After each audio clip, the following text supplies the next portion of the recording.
Offices in Arkansas. There's 75 counties in Arkansas. This county where we're sitting is the very best website for history of their sheriff's department.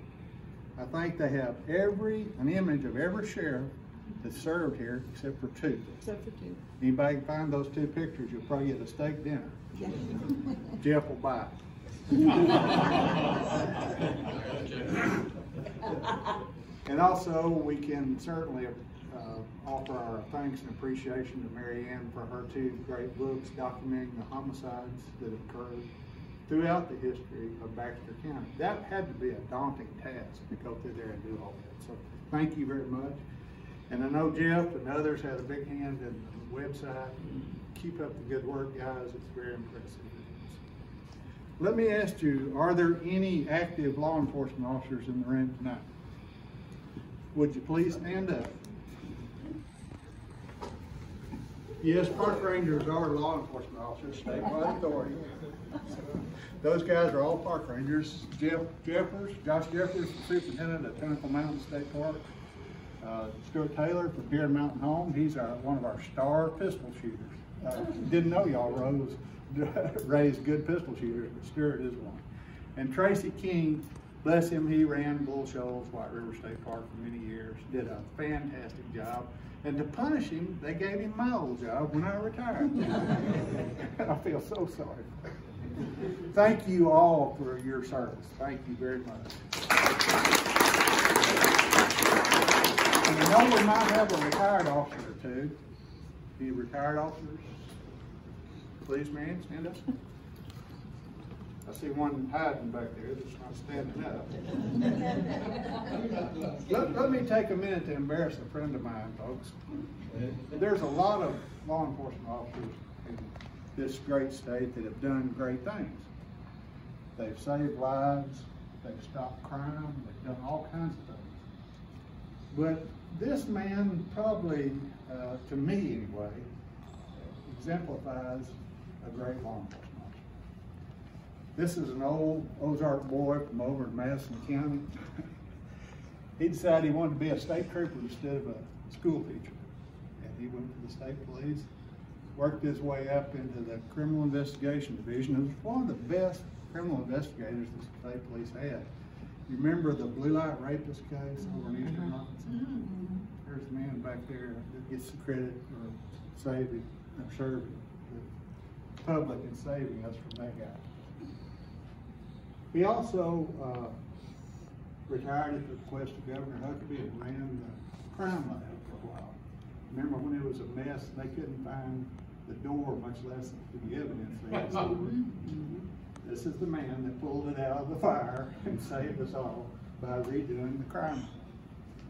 So he decided it's time to go on to another career, the United States Marshal for the Eastern District of Arkansas.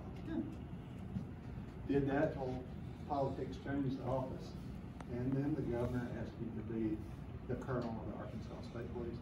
Ladies and gentlemen, Mr. J.R. Howard.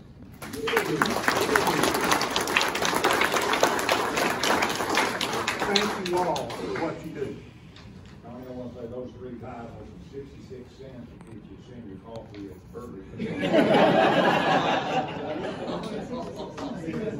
I long for the days when we got free coffee, don't you? That's how. Okay. All right, we're going to talk about crime. And does anybody watch television? Does anybody watch the news in this room? Is crime present on your television, or is it just my television? Folks, we're in trouble. We really are as a country. We're in trouble.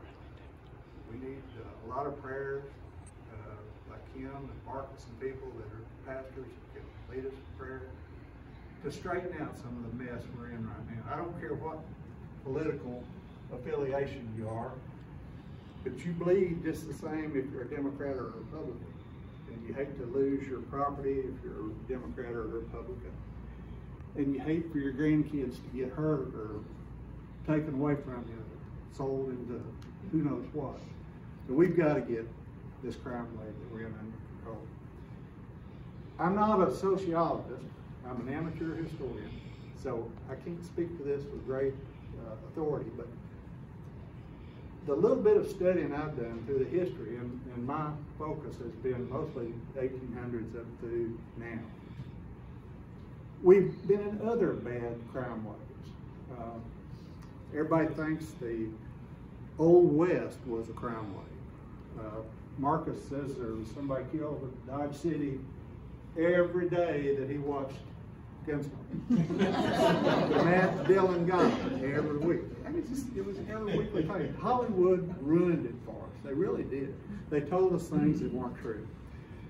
They did a study recently of 5 cow towns, the top 5 cow towns during the period 1870 to 1885, 15 years of cow towns. Ellsworth, Wichita, Dodge, who else? Caldwell,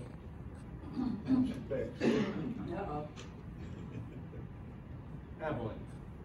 And out of those 15 years, they did a count of the homicides that occurred in those towns. How many homicides do you think occurred in 15 years in those wild and woolly cow towns? Anybody guess? 20. 20. Really coming in there. You didn't watch television in the 50s, did you? Cowboy shows.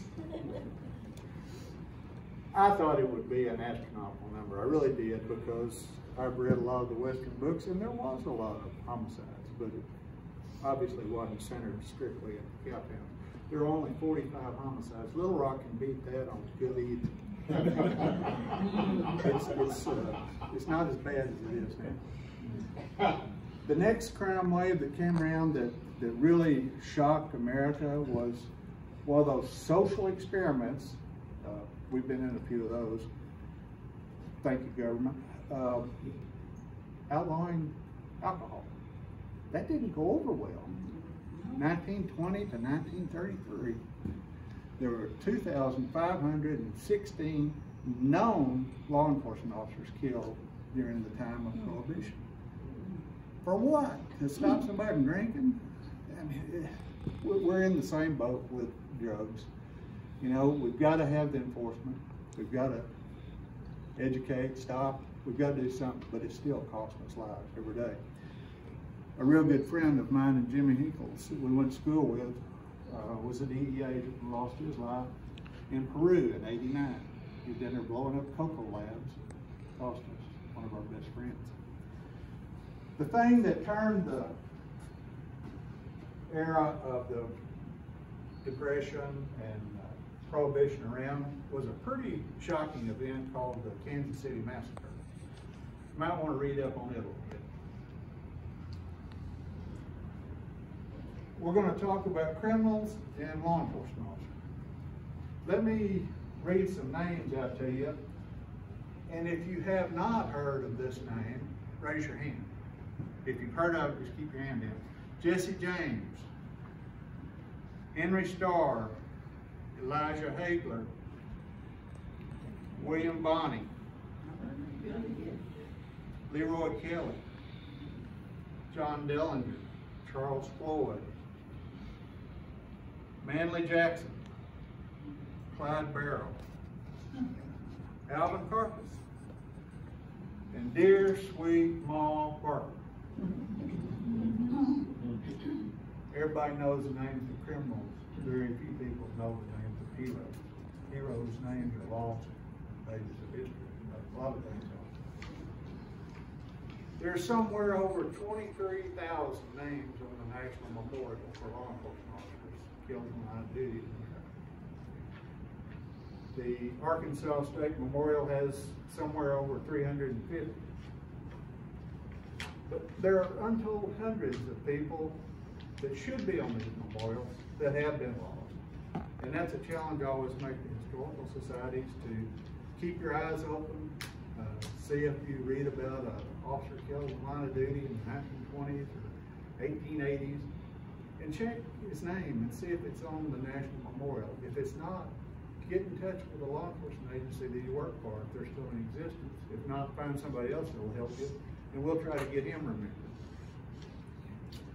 This story is about law enforcement officers losing their lives, so let's start with the bad guys.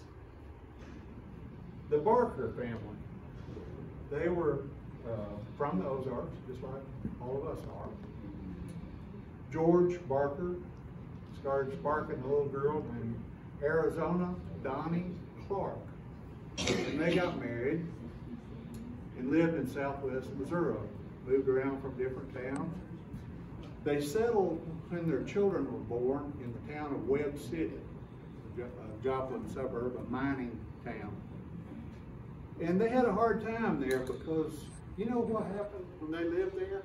Those cotton-picking police officers kept harassing those little boys, those 4 little boys that were stealing everything that wasn't nailed down and turning over outhouses and any other thing they could get into, as juvenile delinquents often do. Well, Ma didn't like them harassing her boys, so they decided to move, and they moved to Tulsa, Oklahoma. Her stepdad and mom lived over there, so she wanted to live close to them. Believe it or not, her stepdad was a Tulsa County deputy sheriff. There's so many different contradictions in these stories, you just can't keep up with all of them. But they moved over there, and they moved into the north part of Tulsa on Cincinnati Avenue. The boys ran with a rough crowd there. It was called the Central Park Gang, and there was about 25 of them that ran together. And again, same type of meanness, mischief. They were stealing, burglarizing, robbing, stealing cars. And you know, those policemen were harassing those kids again. They just wouldn't leave them alone. No matter where they sat, Ma didn't like the way the police officers were treating her poor little boys. Boys started getting older, crime started getting a little bit more serious. Oldest son, Herman Barker. Herman did a stint in Minnesota and Montana prisons for various crimes. And then he hit the big time. He got stopped by a deputy sheriff in Wyoming, and he killed the deputy sheriff. He was still on the run and made it down to Wichita, Kansas, where he got stopped again by police officers. He engaged in a gun battle and killed a police officer and wounded another one. The redeeming feature of the story was the police officers got a few rounds into Herman. He tried to flee in his car, but he was weak and he wrecked his car. He did us a favor. He decided that he didn't want to go to prison or go to the electric chair, so he shot and killed himself. One son down. The next one was Lloyd Barker. Lloyd was kind of strange for Barker. He didn't seem to be as mean as the others. He did commit one crime, and he picked the wrong people to rob the U.S. government. That doesn't work well, because everyone can get you, and they did for stealing mail. He was sent to Leavenworth Federal Prison and served a pretty good stretch for that crime. He got out on parole shortly before World War II, and apparently never committed a crime again. He decided maybe I ought to work for a living like everybody else. And he ran a bar and grill in Denver, Colorado. Married a lady that had 2 or 3 kids. They seemed to be getting along. Everything was roses. He volunteered for the service in World War II. Was a cook in the Army. Apparently did a good job there. Got out, came back, got his job back at the bar and grill. One night, not long after the war, he was walking up the sidewalk coming home, and his wife shot him in the head with a shotgun. Don't know why. She went to a mental institute for a long while, but maybe there's things we don't know. What lurks behind closed doors, it's hard to say. Next son, Arthur. Arthur didn't like that name, thought it was kind of sissy, so he was called Doc Barker. He was like the others, liked to burglarize stores, steal cars, and rob places. But he too got into the big time early on. They were building a new hospital in Tulsa, and it was apparently a pretty big construction job, had a lot of important, expensive equipment. He was over there with some buddies one night, robbing the place, and they shot and killed the night watchman. And the guy was probably a retired officer, had a second job just trying to get by, and got shot and killed for it. Arthur went to prison at McAllister State Prison in Oklahoma. Some of these guys that they ran with in this gang were in and out of prison at the same time. One that he was in prison with was a guy that's kind of interesting, and we'll learn a little bit more about him in a bit. He He went by the name of William Weaver, or Bill Weaver. They also called him Lapland Willie. And he had another alias, Phoenix Donald. Strange. He had ties to Mammoth Spring, Arkansas, over here in Fulton County next door to us.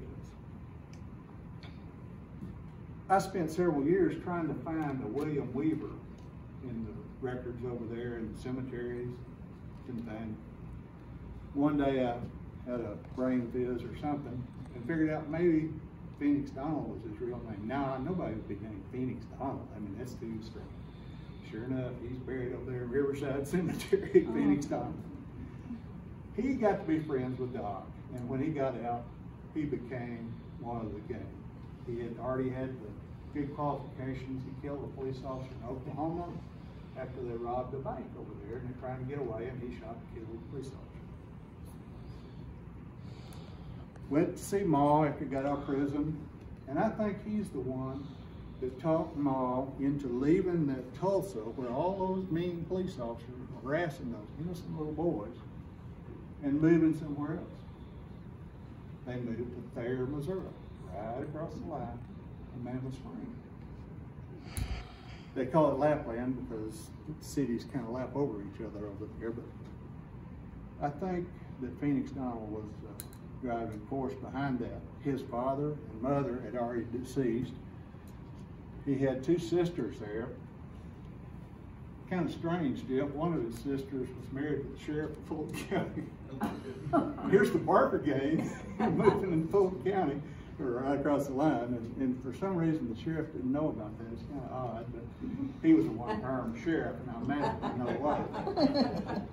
I've tried to find relatives of him, and nobody will admit to it. They found a beautiful house on the road just out east of Thayer. It's the road to Myrtle, if you're familiar with it at all. It was set back up on a ridge quite a ways off the highway. Had a long sloping driveway. You could see a car coming for a good 3/4 of a mile. And the gate had a buzzer on it. When you opened the gate, it started ringing a bell inside the house. Perfect hideout for a bunch of thugs. Well, they're set up in a good place to stay, but now they've got to go to work. No, they're not going to catch chickens, and they're not going to work in the 7-Eleven. They're going to do what they do best. They're going to rob and steal and kill. They were about 170 miles northwest of Thayer, west of Springfield, and they were casing some banks to rob. And the main elements that were together at that time kind of stayed together the rest of a couple of years, a couple of months. It was Phoenix Donald, Freddie Barker, the youngest son, and Alvin Carpus. Alvin Carpus was a fellow that had been in prison with Freddie Barker up in Kansas. They got to be friends, so he became one of them. Carpus was born Alvin Karpowitz in Canada. He was moved to the States with his family, but immediately took off on a crime spree. They called him Creepy Carpus because he had a real funny expression on his face. See the picture of him sometime, you kind of see what he's talking about. But those three were scouting for banks to rob. The night marshal. Anybody ever heard that phrase, night marshal? Yeah. It was pretty common back then. It kind of evolved from the night watch. You know, the night watch was one of our earliest forms of public safety, if you will. It's law enforcement and fire department both, because the chimneys were so ratty that they liable to catch on fire during the night. And the night watch would catch the fire, push the chimney over so it wouldn't burn your house down when you sleep. But he'd also look for people stealing your silver or anything else. And they evolved into the night marshal. We had a day marshal and a night marshal. The night marshal of this town that they were in, Monette, Missouri, his name was Elijah Hagler. It's one of those names we talked about a while ago. Mr. Hagler was a pharmacist by trade. He was owned a drugstore, was doing fairly well for himself.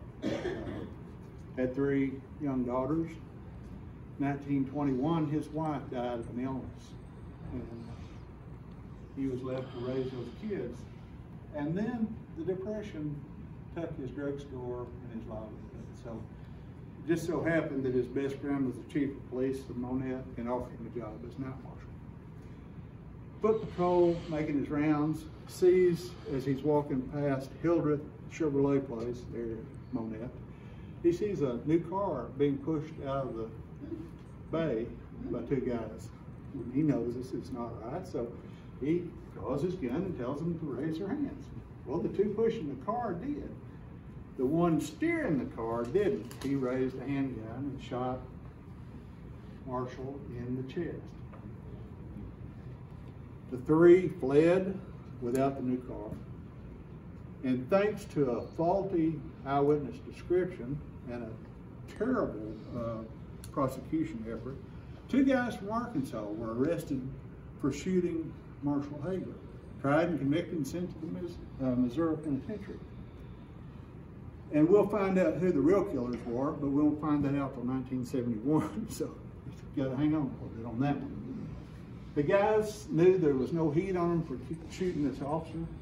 And by the way, Marshall Hagler died exactly 30 days later on the 21st of October, 1931. Any doctors, medical professionals in the room? This is something I didn't know. I'm outside my realm of criminals.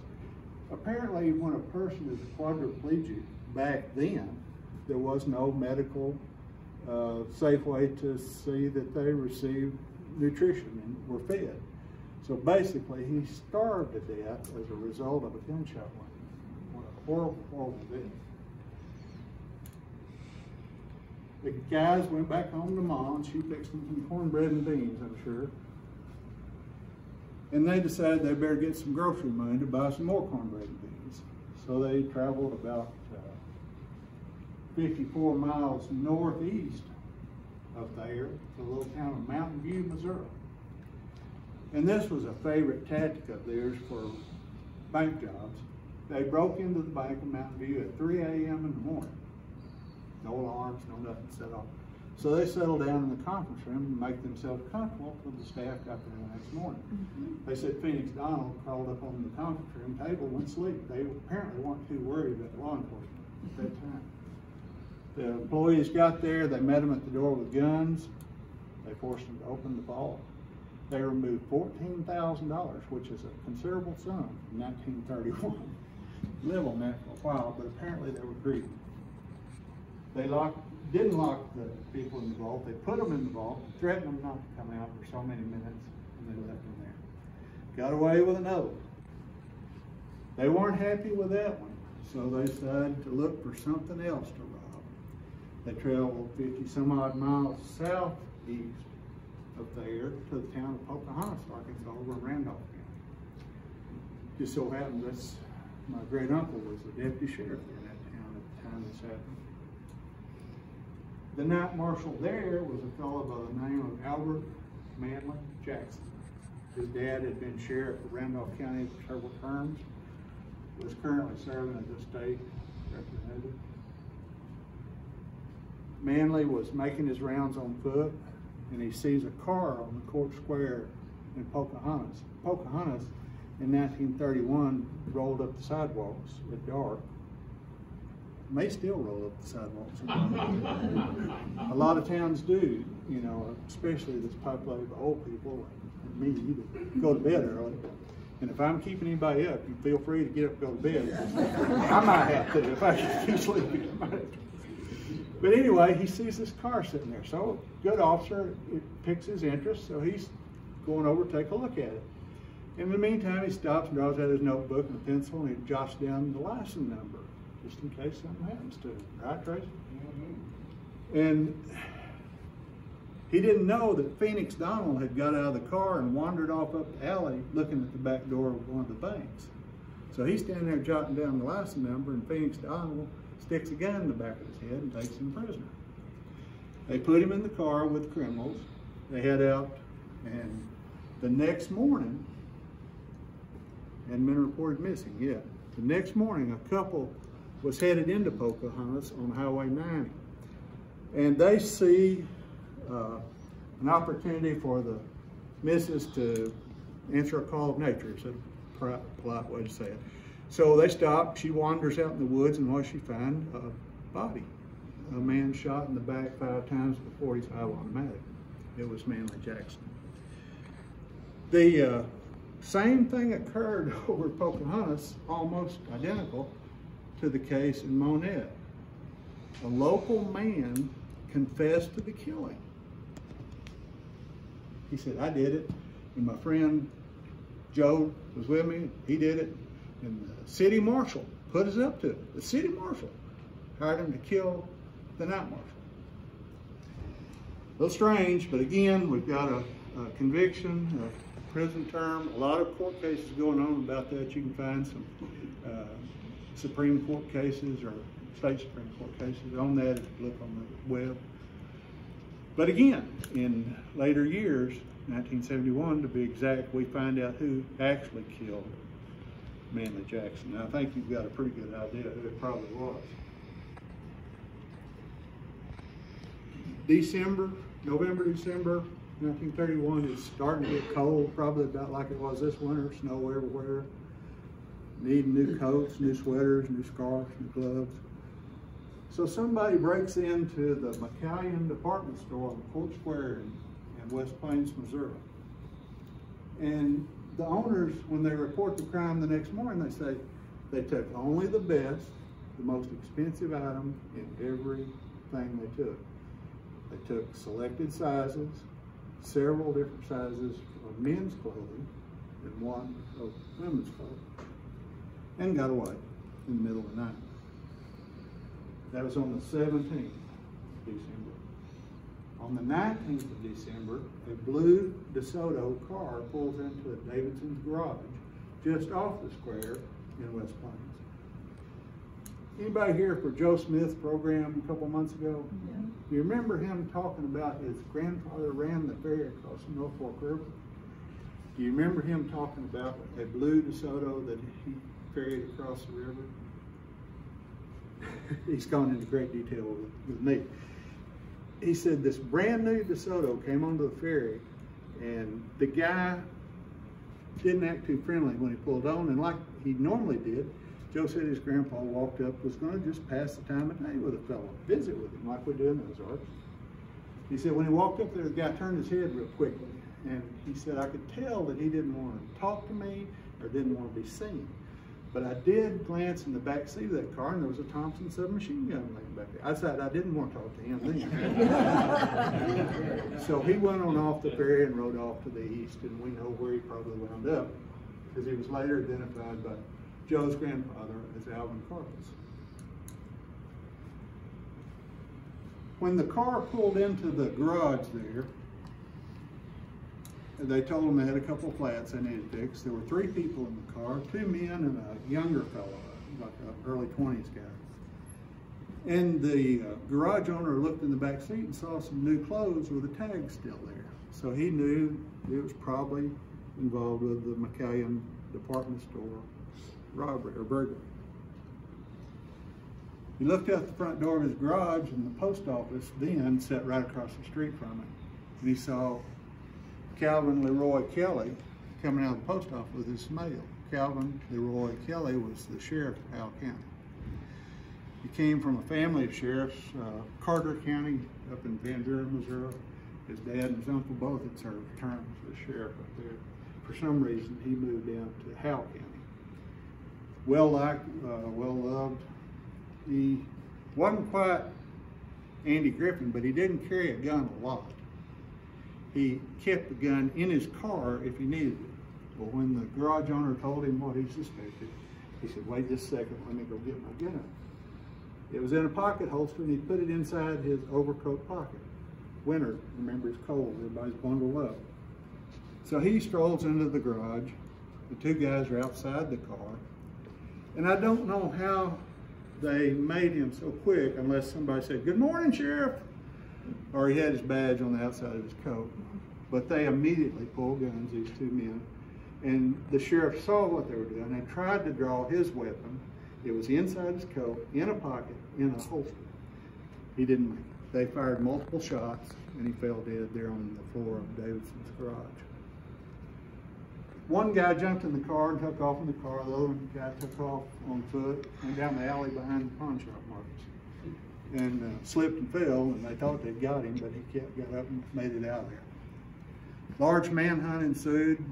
Things pointed toward this hideout in Mammoth Springs. So they went down there to raid the house. Carpus, for some reason, decided he would stick around. I think I found out what the reason was. He was going to stick around and hide in the woods and see what happened when they raided the house. Well, they hit it and forced, and they found a lot of stuff inside the house, indicating that the occupants had left in a very big hurry. Letters, photographs, clothing, all kinds of things that were left behind that identified them as Ma Barker, Freddie Barker, Alvin Carpus, and Phoenix Donald. Now, Phoenix Donald had been staying with his sister, which lived just down the road, so he split too because he knew they'd be after him. His brother-in-law wouldn't know Fulton County. He probably wouldn't bother him too much. But when Carpus saw what they did, he went into Mammoth Spring on foot, broke into the Ford dealership and stole the car there and left. A lot of accounts about where the Barkers went. The most commonly accepted one is they went to outside Joplin, Missouri. There was a fellow over there by the name of Deppy Farmer, who was he operated a safe house for outlaws. They could hide out, pay for a stay there at his house, be protected from the Barkers. Ran a chicken ranch. So some say they went there. And then after that, they headed for another safe city. There were a lot of safe cities in America during the 30s. Hot Springs, Arkansas was one of the biggest and best safe cities in America. The chief of police and the chief of detectives were considered by the FBI as the two crookedest cops in America. Everything was for sale in Hot Springs. Well, it's pretty much that way in St. Paul too. So they went up there and they engaged in a campaign of serious bank robbery. They joined forces with members of several other major gangs, and they went all over the Midwest robbing banks. Killed several officers during this crime spree then. Chicago, Minnesota, just different places. Everywhere they went, it seemed like blood was flowing in the streets. And then they figured out a new way to make money. Anybody remember Charles Lindbergh, the great aviator? Remember his young son was kidnapped out of his home? That shocked America. That's one of those crimes that sticks in American consciousness. It's a little baby. They take a little baby out of his crib and offer him back to the parents for money. You know how distraught they had to be. But the man that was leading the New Jersey State Police investigation, matter of fact, his daddy led Desert Storm, Norman Schwarzkopf. His father had New Jersey State Police at the time. And they successfully identified the criminal that did it, and they arrested him, tried, convicted him, and executed him. The baby was found in a shallow grave. Apparently it had died as a result of a fall out of the second story when the kidnapper carried him down a homemade ladder. Tragic, tragic story. But the federal government initiated a new law called the Little Lindbergh Law. It suddenly became a federal crime to kidnap someone.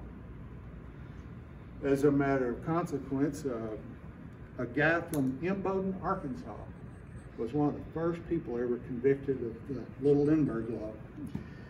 Back in that time, Arkansas prison was operated by trustees. They were prisoners that the administration put trust in. So they were trustees that gave them a gun, or two guns, or whatever they needed. And they were the ones that were guarding the other prisoners from escaping. What a strange concept. But this fella from Imboden, he took to it like a duck to water. He saw a guy escaping, shot him and killed him, got paroled, got out, sent back to prison. Another one did it, shot and killed him. He went back, gets sent back to prison. He kills the third one, and they said, okay, that's enough. The next time he gets out, he kidnaps two guys in eastern Arkansas during the robbery. He goes to federal prison under conviction of the Little Lindbergh Law. He gets to the federal prison, and what do prisoners not like? They don't like prisoners that have hurt or killed other prisoners. So his life was kind of in danger. They figured out that they couldn't protect him in the Atlanta prison. They moved him to the new prison out in California, in San Francisco Bay, Alcatraz. Got out there, same situation. Nobody liked him. He was in danger all the time of losing his life. Anybody see Escape from Alcatraz with Clint Eastwood?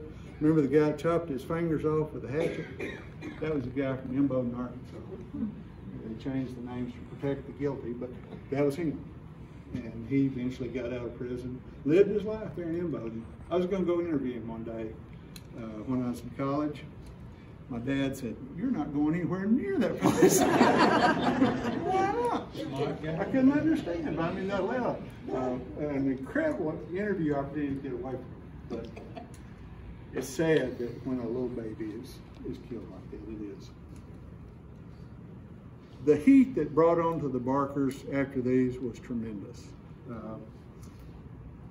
The FBI poured all their resources. At the time, they were called the Bureau of Investigation. It wasn't the FBI yet until 35. They poured all their resources into finding these guys and arresting them. They got Doc in Chicago, and he had some papers on him, maybe a letter or something, that indicated that they might want to look down in the area of Ocala, Florida. Supposedly there was a lake down there where they had rented a house. The house set on the lakefront, and this lake supposedly had one of the biggest gators in Florida, and they were out there trying to catch this old Joe alligator. Anyway, they got the FBI instead. They knocked on the door one morning and said, "It's the FBI, you're surrounded, come out." They could hear conversation inside the house. Nobody came to the door, nobody said anything to them, until they decided to reply with a Thompson submachine gun firing out the window. That initiated a 4.5-hour gun battle. Over 2,500 rounds were expended in the gun battle, and it finally slowed down and almost stopped. And they got the handyman that worked there at that place to go in and see if they were ready to surrender. Not very smart. But he went in and pretty soon he looked out one of the upstairs windows and said, "They're all dead, boss." And he went in, the FBI agents went in. Ma was laying in the floor of the bedroom. She had a Thompson submachine gun in her hands or cradled by her with a 100-round drum. Her son Freddie was laying across the room. He had a Thompson submachine gun in his hands. It had a 50-round drum. He was a real good boy. He gave Mama the big magazine drum, 100 rounds. But they were both dead. Then J. Edgar Hoover had a PR problem, I guess you'd call it that. You know, how am I going to explain that I killed a grandma, or that an older lady that just, how am I going to explain that my guys took a machine gun to her? Well, he started, his press act started a campaign to vilify her in any way they could. She was painted as a criminal mastermind. She was the smartest thing since Al Capone, and she planned all these robberies and all these crimes.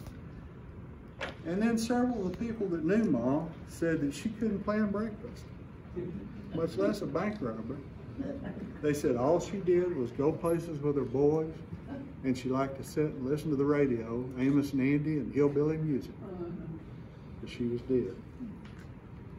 That left Alvin Karpus loose and running around, and he became public enemy number one. He stayed in Hot Springs, Arkansas, out on Lake Catherine, for a good long while. The FBI raided the house out there and tore it up. I understand they shot the way out of that house, but he wasn't in there, so got away. In the meantime, there was one of those Senate subcommittee hearings up in Washington where they questioned everything. And a senator from Tennessee didn't much care for J. Edgar Hoover. And he asked him, "Have you ever arrested anybody yourself?" He said, "Why, my agency has arrested thousands." He said, "I didn't say your agency. I said, if you arrested anybody."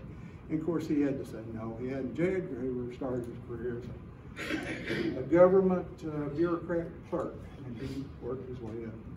position he was in. But that damaged his reputation by being taken to task like that. So he put out word to all the field offices, if you spot Carpus, call me. I'll be on the first private plane out of Washington to come to you. They found him in New Orleans. They called Hoover, he flew down there. Carpus and his partner, Hunter, Mr. Hunter, were getting in their car. He was suddenly surrounded by FBI agents sticking guns in his face. He surrendered.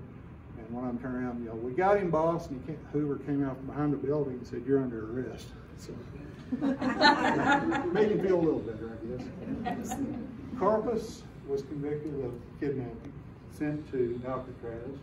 They found Phoenix Donald, he was raising chickens. I don't know what it was about chickens and gangsters, but they seemed to like him. He was raising chickens in Florida, so they found him and his girlfriend. They were both arrested and sent to Alcatraz, but he was.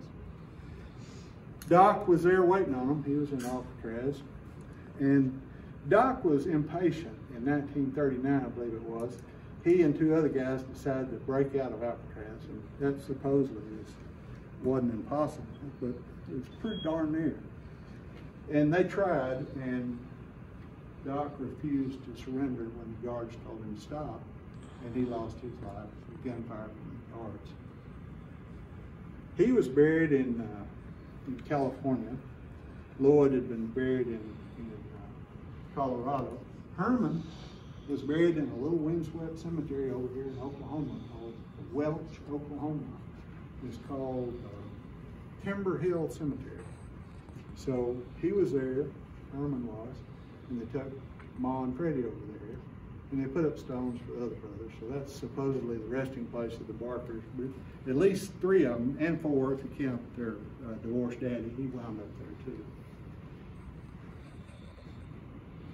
Did y'all know that the Barker gang robbed the bank in Yoga? It was terrible if you paid money for the movie. It was a movie starring Shelley Winters. An unknown actor that made his debut in film, by the name of Robert De Niro or something like that. I don't think he'd be too popular in these parts for some reason.